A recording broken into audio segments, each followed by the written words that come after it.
اعوذ باللہ من الشیطان الرجیم بسم اللہ الرحمن الرحیم. یہ آیت نمبر 39 ہے. 49. اللہ رب العزت نے فرمایا وَإِذْ نَجَّيْنَاكُمْ مِنْ آلِ فِرْعَوْنَ يَسُومُونَكُمْ سُوءَ الْعَذَابِ يُذَبِّحُونَ أَبْنَاءَكُمْ وَيَسْتَحْيُونَ نِسَاءَكُمْ وَفِي ذَلِكُمْ بَلَاءٌ مِّن رَبِّكُمْ عَظِيمٌ. اللہ رب العزت نے ارشاد فرمایا اور وَإِذْ اور جب یاد کرو اور جب نجیناکم ہم نے آپ کو نجات دے دی من آل فرعون ان لوگوں سے فرعون کی آل سے فرعون کے ماننے والوں سے.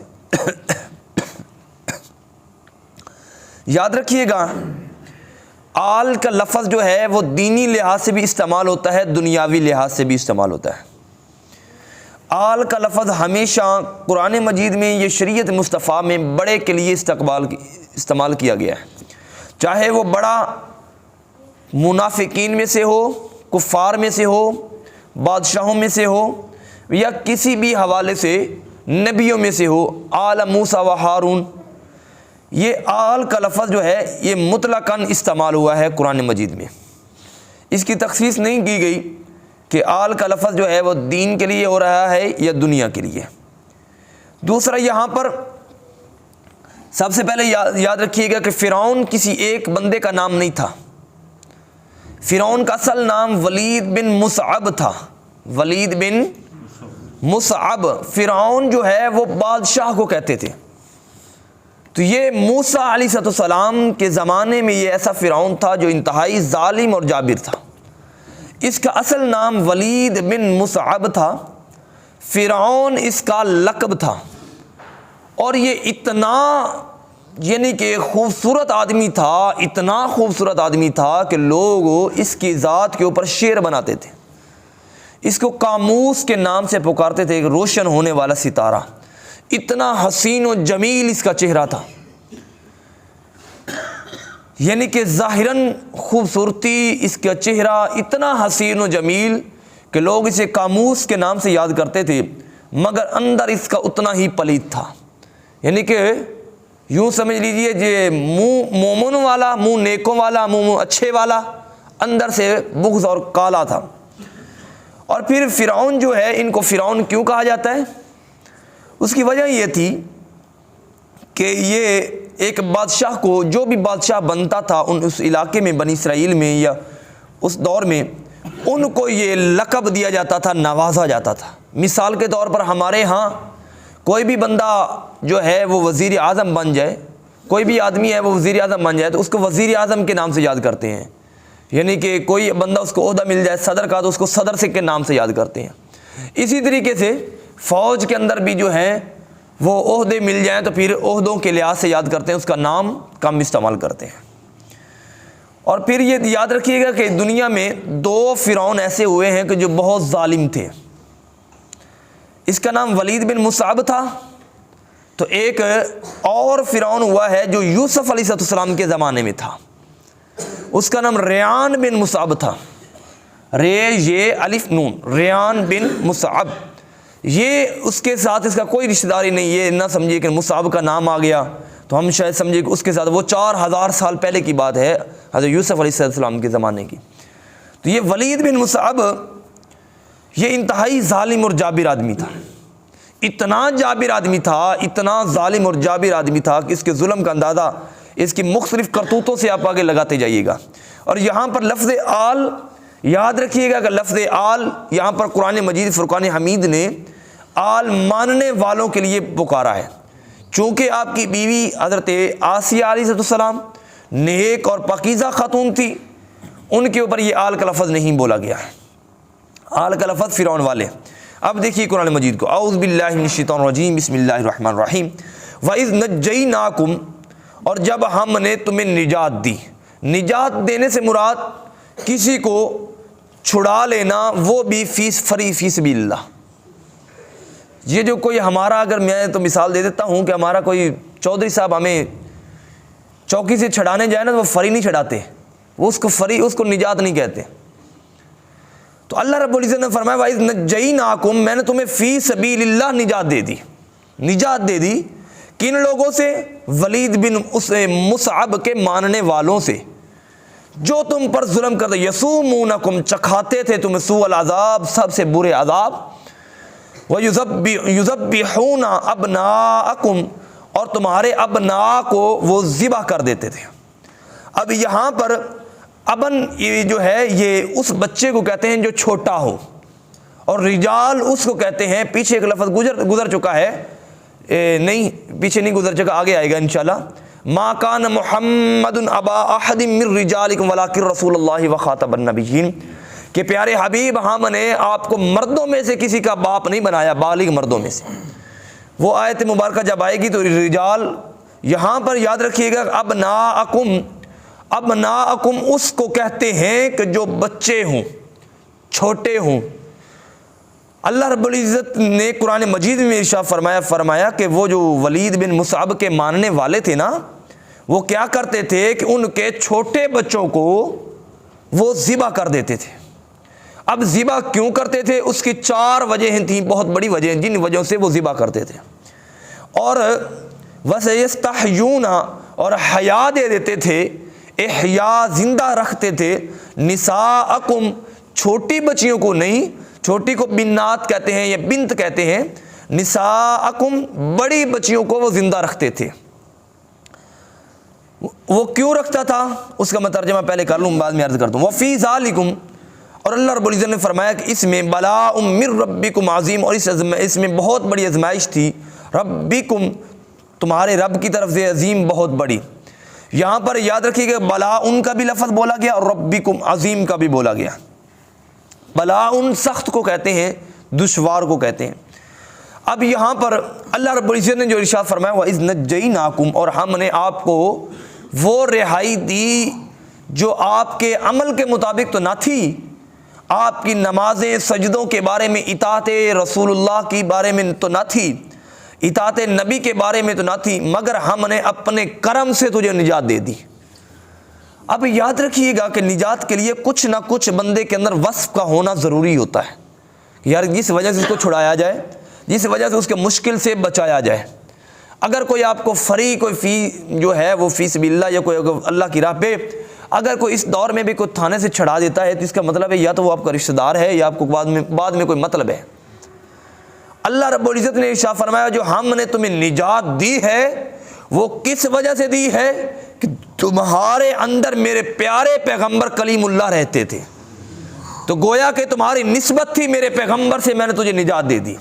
یار جس کی نسبت موسیٰ کلیم اللہ علیہ السلام سے ہو جائے اللہ اسے فری نجات دے دیتا ہے، تو جس کی نسبت آمنہ کے لال سے ہو جائے اللہ اس پر کتنی کرم نوازی فرماتا ہوگا۔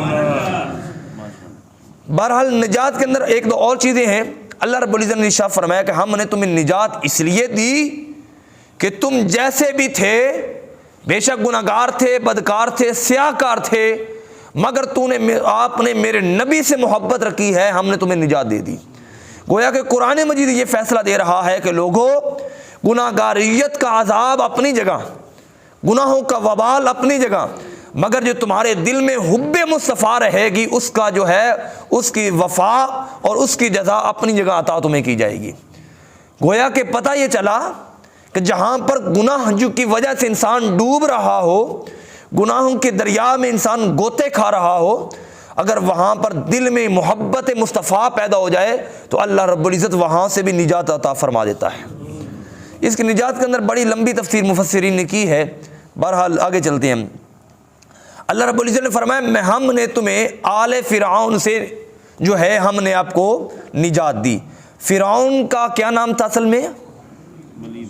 ولید بن میم عین صاد با مصعب، ولید بن مصعب یہ بہت ظالم اور جابر تھا، اتنا ظالم اور جابر تھا، اس کا اندازہ اس بات سے لگائیے گا کہ یہ اس وقت میں کسی کو یعنی کہ قضائے حاجت کے لیے بھی نہیں جانے دیتا تھا۔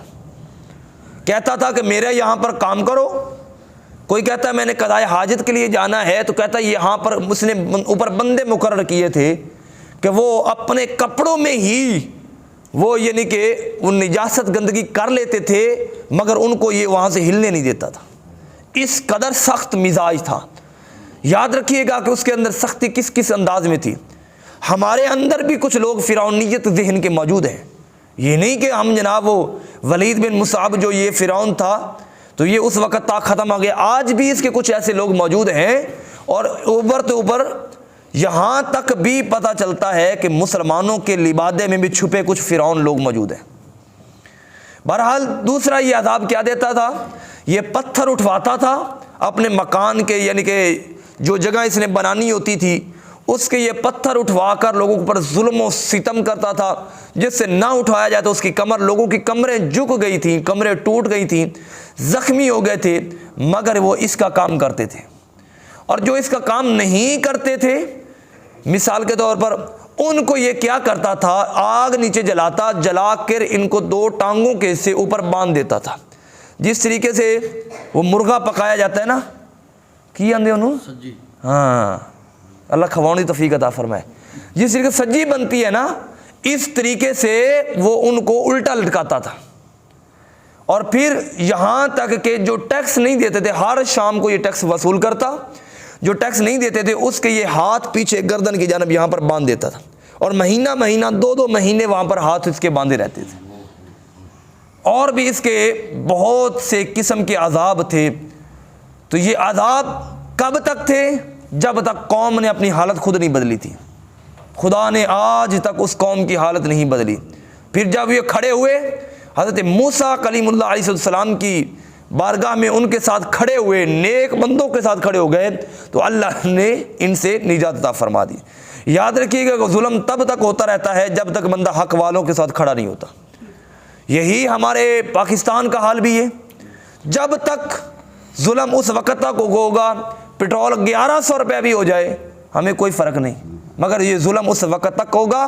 خدا نے آج تک اس قوم کی حالت نہیں بدلی جو حق والوں کے ساتھ نہیں کھڑے ہوں گے۔ حق والے کون ہیں؟ ہمارے دل سے بڑا کوئی نہیں جانتا۔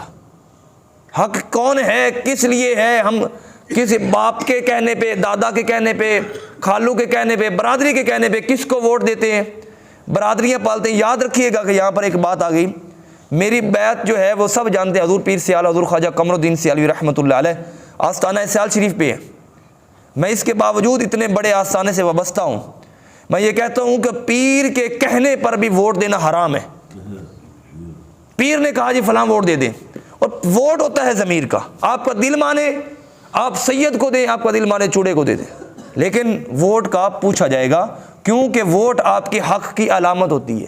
فرعون والوں کے ساتھ بھی یہی ہوا تھا، انہوں نے حق جو ہے اپنے ضمیر کی نہیں سنی، وہ سب تلوار کی اس طاقت کی سن لی، وہ جی ہمیں مارے گا، جی مارے گا، جان سے مار دے گا اور کچھ نہیں ہوگا۔ یاد رکھیے گا کہ جو قوم پیروں میں بیڑیاں پہنتی ہے نا، انہی کے بچے آزاد والمملکت بناتے ہیں۔ یہ عثمانیوں کا دور دیکھ لیجئے، انہوں نے کون سا گھر میں کھیر میں بیٹھے بٹھائے پلیٹ میں ان کو جناب وہ عثمانیہ سلطنت بن گئی تھی، اس کے لیے ان کے بچوں نے محنت کی تھی، ان کے جو پچھلے تھے انہوں نے محنت کی۔ جس طریقے سے آج کل ہماری ماشاءاللہ خانقاہیں والے ہیں، ان کے بڑے محنت کر کے قبر میں چلے گئے، بچے کھیر کھا رہے ہیں۔ تو اسی طریقے سے یہی حال پاکستان کے ساتھ بھی ہونے جا رہا ہے کہ جو محنتیں کرنے والے تھے، جن ماؤں نے اپنے بچوں کو ذبح کروایا تھا، وہ بھی ایسے کرتے تھے، وَيَسْتَحْيُونَ نِسَاءَكُمْ، وہ بھی ایسے کرتے تھے جب وہاں سے نکلتے تھے انڈیا سے، تو جنہوں نے اپنے بچوں کو ذبح کروایا تھا وہ قبروں میں چلے گئے۔ تو جن کے کچھ بھی نہ ذبح ہوئے، جن کی کخ محنت نہ لگی، آج وہ بڑے بڑے محلات میں بیٹھے عیش و عشرت کر رہے ہیں، اور یاد رکھیے اس میں ان کا قصور کوئی نہیں، ذرہ برابر بھی۔ اگر کل قیامت والے دن کھلے الفاظ میں سن لیں، کسی بھی نون league, people party, P T I, M Q M, کوئی بھی جماعت الا ماشاءاللہ سیاسی ہے غیر سیاسی ہے، اگر اس کو غلطی کرنے کی وجہ سے اگر دوزخ میں ڈالا جائے گا تو سانوی نال سے ٹن گے کہ آپ نے ان کو لگایا تھا، آپ نے ان پر کیا تھا۔ اس لیے لوگوں جس پلے کا بھی چناؤ کرو، میں کسی کی سپورٹ نہیں کرتا اور یہ نہیں کرتا کہ آپ فلاں کی کرو فلاں کی، جس کی بھی چناؤ کرو، بس اتنا ذہن میں رکھ لو کہ ہم نے قبر میں جواب دینا ہے، یہ کلی پرچی کا ادھر کام نہیں آئے گا۔ بہرحال عزیزان گرامی قدر، بچوں کو بھی پڑھانا ہے۔ اعوذ باللہ من الشیطان الرجیم، بسم اللہ الرحمن الرحیم۔ وَإِذْ نَجَّيْنَاكُمْ، اور ہم نے نجات دی، من ان ولید بن مصعب کے مارنے والوں سے۔ آل سے کیا مراد ہے ہم انشاءاللہ کل اس کے بارے میں عرض کریں گے۔ یسومونکم، چکھاتے تھے، سوء العذاب، بہت برے عذاب کچھ چند میں نے آپ کو جھلکیں ہلکی سی دکھا دی۔ وَيُذَبِّحُونَ أَبْنَاءَكُمْ، وہ اپنے بچوں کو کیوں ذبح کرتے تھے؟ اس کی 4 وجہ تھی، یہ وجہ بیان کر کے میں اپنی بات کو ختم کر دوں گا۔ پہلی وجہ یہ تھی کہ وہ اگر یہ قوم زیادہ ہو گئی تو میرا یہ تختہ الٹ دیں گے، تو یہ تو میرے خلاف ہو جائیں گے، لہٰذا ہم ان کے بچوں کو ذبح کر دیں۔ بچوں کو ذبح کرنا جو ہے اس سے 2 مراد لے لیں۔ ایک ہے ظاہری طور پر جس طریقے سے بچے بیٹھے ہیں ان کو ذبح کر دینا، ایک ہوتا ہے ان کے جذبات کو ذبح کر دینا، ان کی امید کو توڑ دینا۔ انسان کی امید حال اس زمانے میں اس کی اولاد ہوتی ہے کہ یار میرے بعد میری اولاد ہوگی، لیکن کچھ امیدیں انسان کے اندر ہوتی ہیں، وہ اولاد کو بھی چھوڑ کے میدان بدر میں آ جاتا ہے، کس لیے کہ میرے اندر دل کی امید ہے وہ زندہ ہے۔ وہ اپنی اولادوں کو چھوڑ کر میدانوں میں غزوات میں آ جاتے تھے، کس لیے کہ وہ بچے ان کی کمزوری نہیں بنتے تھے بلکہ ان کی طاقت مصطفیٰ کی محبت بن جاتی تھی۔ اس لیے کہا کہ ہم نے ان کی کمزوریوں ان کے اندر جو ہے تھی ان کو ہم نے ذبح کر دیا۔ اس سے مراد بچے لے لیں، اس سے مراد امیدیں لے لیں۔ یذبحون ابناءکم، پہلی وجہ یہ تھی کہ وہ کہتا تھا کہ یہ میرا تختہ الٹ دیں گے۔ دوسری وجہ یہ تھی کہ مائیں جو ہیں جب ان کے بچے ہوتے تھے، میں نے آپ کو بتایا کہ بچے چھوٹوں کو کہتے ہیں، بچے ہونے کی وجہ سے وہ کام نہیں کرتی تھی، تکلیف ہوتی ہے آخر جو بھی ہے، لیکن ایسا ظالم تھا ان بچوں کو پکڑتا، اس نے ایک پوری ٹیم بنائی ہوئی تھی، ان کو پکڑتا، ان کو ذبح کر دیتا، کس لیے کہ یہ عورت آ کے میرے محلات میں کام کرے۔ اس نے یہ کام کیسے شروع کیا؟ اس کے پیچھے حکمت عملی یہ تھی، وجہ یہ تھی، ایک دن اس کے گھر کی صفائی نہ ہوئی یا کوئی ایسا کام کاج نہ ہوا تو اس نے پوچھا کیوں نہیں ہوا، غضبناک ہوا۔ انہوں نے کہا جی کہ وہ فلاں عورت جناب وہ آئی نہیں۔ کیوں نہیں آئی جی؟ اس کو بچہ ہونے والا تھا۔ اس نے کہا جی کہ اس کے پیٹ میں ہی اس کو ذبح کر دیا جائے۔ وہاں سے یہ بچوں کو ذبح کرنے کا کام شروع۔ پھر ایک ان کو خواب آیا تھا، خواب کے اندر کہا گیا تھا کہ کوئی ایسا پیدا ہونے والا ہے کہ جو آپ کی سلطنت کو تہنس کر دے گا اور اللہ کے دین اسلام کا جھنڈا بلند کرے گا۔ اس نے کہا جی کہ لہذا نہ ہوئے بانس نہ بجے بانسری، ہم ان کو ذبح کر دیتے ہیں۔ چوتھی پھر جب وہ ذبح کرتا رہا، وقت گزرتا گیا تو لوگوں نے کہا کہ ارے بدبخت، تو ان کو ذبح کر دے گا، حکومت کس کے پہ کرے گا؟ عورتوں پہ کرے گا، عورتوں والا تو فرعون بن جائے گا۔ اس نے پھر 1 سال جو ہے وہ کرنا شروع کر دیا، اور 1 سال اس کو ذبح نہ کرتا، 1 سال کرتا رہتا۔ وہ عورتوں کو زندہ کیوں رکھتا تھا؟ اس کے اندر بھی 4 وجہ ہیں، وہ انشاءاللہ کل عرض کریں گے۔